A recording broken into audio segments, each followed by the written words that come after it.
it's not. It doesn't exist. It's all fake. It's a hologram. What? Yeah. Don't do that to me.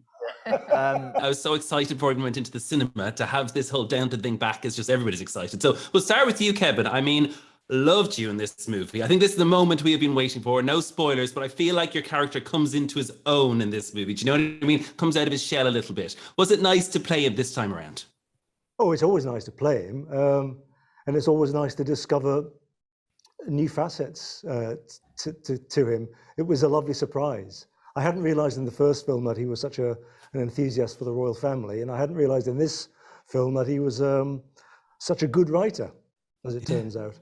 Yeah, and you've all become like the show's become an institution. So all the characters obviously become I imagine when you walk down the street, any of you get recognized and people want to talk about Downton. So maybe Michelle, what is it like to have had this character in the background, this alter ego? Because sometimes people forget you're not actually Lady Mary, I imagine. Like, and has there ever been a funny, like, what's the weirdest thing that's possibly happened with a fan or somebody on the street?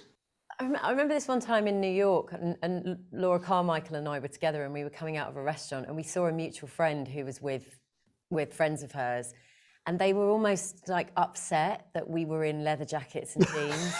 They really didn't like it.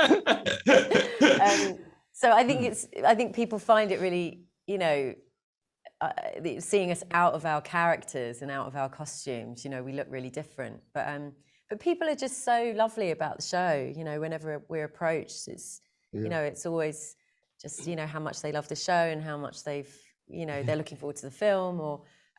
So it's great, and it's been going on now for 12 years. Yeah. And Rachel, do those costumes like help you get into the character when you go back on set and they go, "Here's your wardrobe again"? Does that make it easier to transition back? You're like, "Oh yeah, I'm there. I feel it now. I can see it." It actually does. I mean, people say, you know, once they've got the shoes, then they know it. But you know, that's a very comforting outfit, and she does wear a tent. And in that tent, I know the boundaries I have. They're quite small, but she feels very deeply. So yeah, it's all good. I love it. I love her. I love Baxter. Yeah. And you, I mean, you're kind of the newbie. Obviously, we all know you from Homeland, The Good Fight, all these huge shows now, Law and Order. So how does Downton compare? I know this is a movie, but it used to be a TV show. So how does Downton, the world of production like Downton, compare to all these other hit shows you've done? Well, I mean, I think any movie, well, not any movie, but this movie, it just had, and I'm sure this wasn't the case when they were making the show, but it had so much space. I mean, just basically the number of scenes you're shooting any given day, which means the amount of time you have to get it right and the amount of time you have to stop and figure it out and be sure you haven't left anything on the table, as it were. And so it's kind of a bit more luxurious, which I suppose is fitting.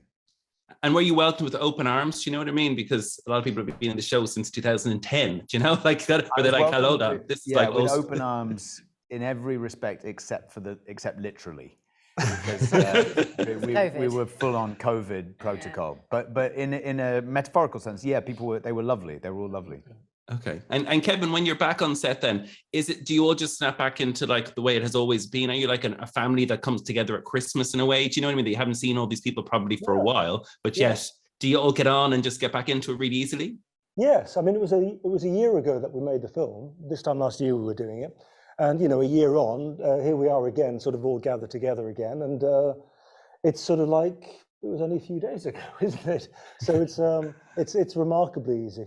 I think we all look forward to another gathering. Yeah. And Michelle, I mean, a lot of characters and actors got to jet off to the south of France, I assume, to the villa. Were you even a teeny bit jealous? Do you know what I mean? That like you kind of, when you're reading the script, going, "Surely she's fine. There's something, I'm going to be over there at some stage." Well, there are quite a few WhatsApp groups within the cast, and so when they were there, I got a flurry of messages. I'd wake up to a flurry of messages. From these beautiful settings, and yes, I was of course a little envious, but they shot it right at the end of the series of the shooting schedule, so we'd finished by that point at the castle. So I think if it would have been right in the middle of it, that would have been tough. It would have been tough. We're going off to have some fun. We'll come back and let you know. Yeah.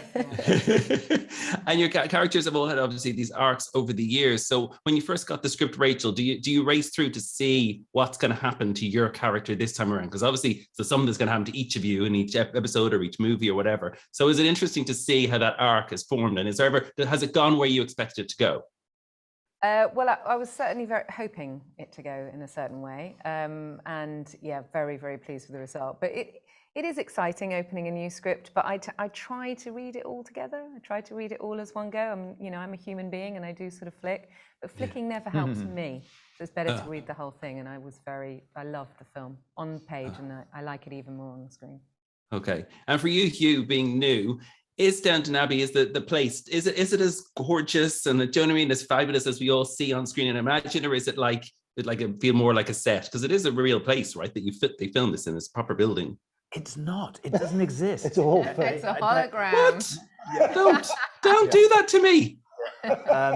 No, it was very convincing, and it's amazing. But I think particularly for me, because of course when you go inside, both for our set, which is this film within a film, and the real film that we're making, so there was double the equipment half the time. It's quite cramped, and it's hard to get a sense almost of what it looks like on the screen when it's just the family or a few people.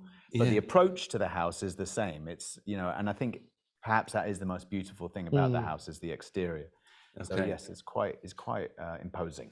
Okay. And why do you think then it stood the test of time? Because we're here, obviously 2022, the start of 2010. Why do people keep coming back to this? Maybe Michelle, like what is it about Downton that we really can't get enough of it?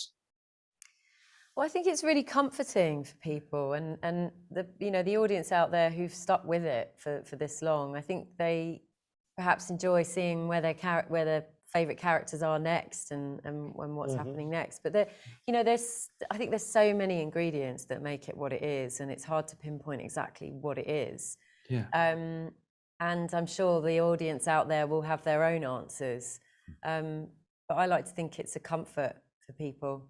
Yeah. Yeah, and Kevin, people are obviously already, it's terrible these days. This film isn't even out and people want to know if a third one is coming, whatever. Do they put clauses into your contracts and stuff like that to say, you will, if we do it, be part of the third movie? Because I know you're not going to be able to say whether it's going to happen or blah, blah. Are you even allowed to say that? Whether they could put clauses? Because it's weird, I know, and it's annoying, but everybody is asking, is there going to be a third movie already? We can't tell you.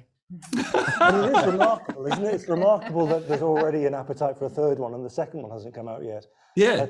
We've had to live with that for so long now.